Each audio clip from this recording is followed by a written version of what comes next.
زبور 45۔ میرے دل میں ایک نفیس مضمون جوش مار رہا ہے۔ میں وہی مضامین سناؤں گا جو میں نے بادشاہ کے حق میں قلم بند کیے ہیں۔ میری زبان ماہر کاتب کا قلم ہے۔ تو بنی آدم میں سب سے حسین ہے۔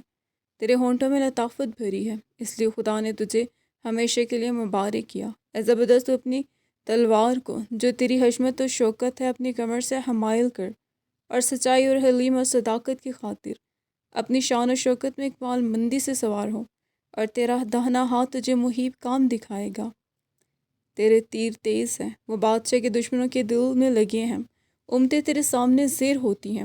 اے خدا، تیرا تخت عبدالآباد ہے، تیری سلطنت کا آسا راستی کا آسا ہے۔ تو نے صداقت سے محبت رکھی اور بدکاری سے نفرت، اس لیے خدا تیرے خدا نے شادمانی کے تیل سے تجھ کو تیرے ہمسروں سے زیادہ مسا کیا ہے۔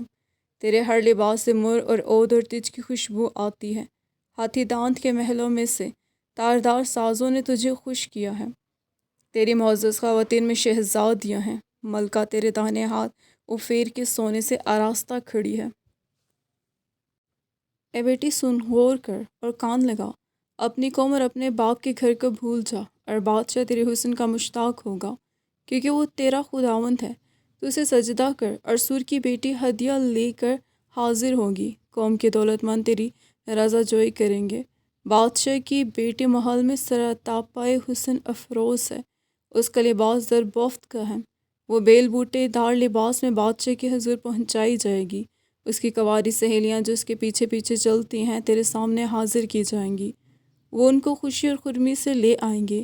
وہ بادشاہ کے محل میں داخل ہوں گی۔ تیرے بیٹے تیرے باپ دادا کے جانشین ہوں گے، جن کو تو تمام روئے زمین پر سردار مقرر کرے گا۔ میں تیرے نام کی یاد کو نسل در نسل قائم رکھوں گا، اس لیے امتیں عبدالآباد تیری شکر گزاری کریں گی۔ آمین۔